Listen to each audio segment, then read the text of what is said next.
Hi, folks. This is Don Meissner with the North Country Fishing Report. Recently, I was listening as I was driving someplace to NPR, and a person was talking about the experience of their life when they were flying and something terrible happened, and they did survive it.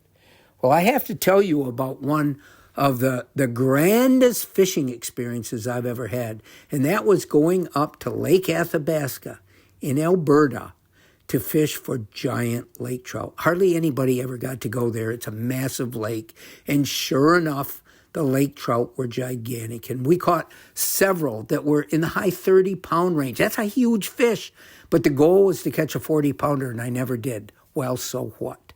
But we also had giant northern pike, and they were in the same waters we were fishing for lake trout. So that was, I won't even say the bonus, that was a big part of the trip as well.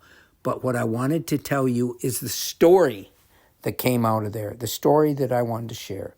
We'd finished the trip, caught bigger fish than I could ever dreamed, even swam in waters.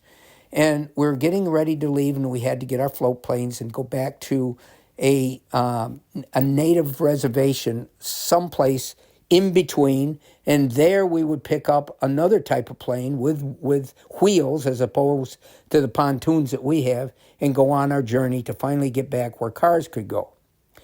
So we're getting ready, and there were other people there at this camp but me.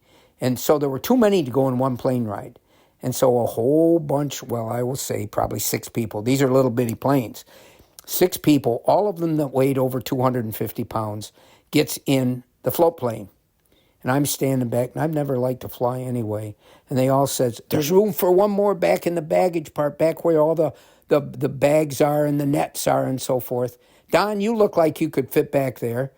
And I'm like, oh, God, that plane's going to be overloaded. I don't want to be in it. So off we go. And I'm in it. And all my friends are grinning at me back at the dock, waiting for their plane to come. So we're flying. And I'm looking at my watch every few minutes. And the sound of the motor, the engine is so strong. That's all you hear in your ears. And we had been 20 minutes flying, and I'm looking at my phone, my watch every minute to see how long we got to go. And all of a sudden, silence. The sound of the engine stopped. And all 5 of those 250-pound men looked at each other, and not a sound was uttered. Nobody said a word.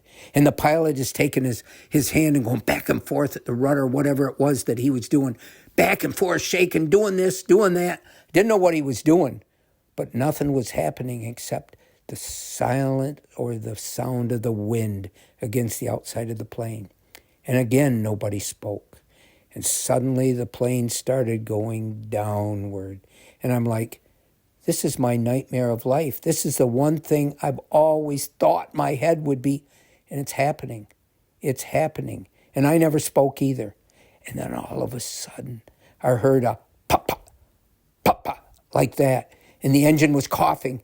And somehow he got it going again. And we slowly, and I don't mean suddenly, we slowly leveled off and then went back up. And again, nobody spoke. And he apologized. He said something. I don't know what he said. But it was an experience that at the time I told you there's no one spoke. And maybe there were no words to utter. We all just waited to see that what we considered was certainly going to be the end. And it wasn't. So here I am now. I can joke about it. But these are the stories. This is what I remember about Lake Athabasca. It wasn't all those great, big, huge Lakers and northern pike. Oh, yeah, that was part of the trip.